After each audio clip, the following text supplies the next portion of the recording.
E se qualcuno avesse deciso di vaccinarsi per la prima dose, perché poi stiamo parlando di prima dose, è fondamentale che a mio avviso lo faccia subito, perché poi quando arriveranno le priorità per la terza dose noi ripartiamo come fossimo a gennaio 2020 con gli anziani, i sanitari, i fragili, e quindi il quarantenne che arriva bello allenato, palestrato, va in coda a queste vaccinazioni, perché prima c'è la priorità di mettere in sicurezza ad esempio tutti i nostri ospiti delle case di riposo. Annuncio ai naviganti: il Veneto sta per partire con la terza dose. Il giorno è già fissato, lunedì 20 settembre.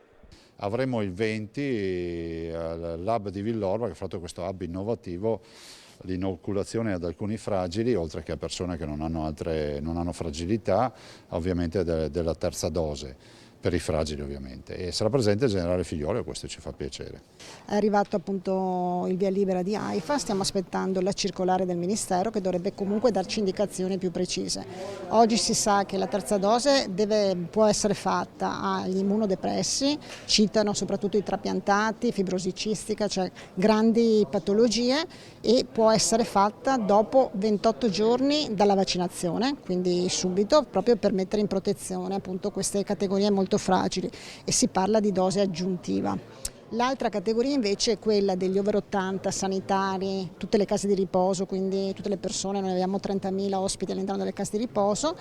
Si parla di dose booster, quindi che fa da protezione ulteriore, così almeno questi sono i termini che loro citano, però poi li capiremo nella circolare con maggiore dettaglio, e possono farlo dopo 6 mesi dalla vaccinazione completa.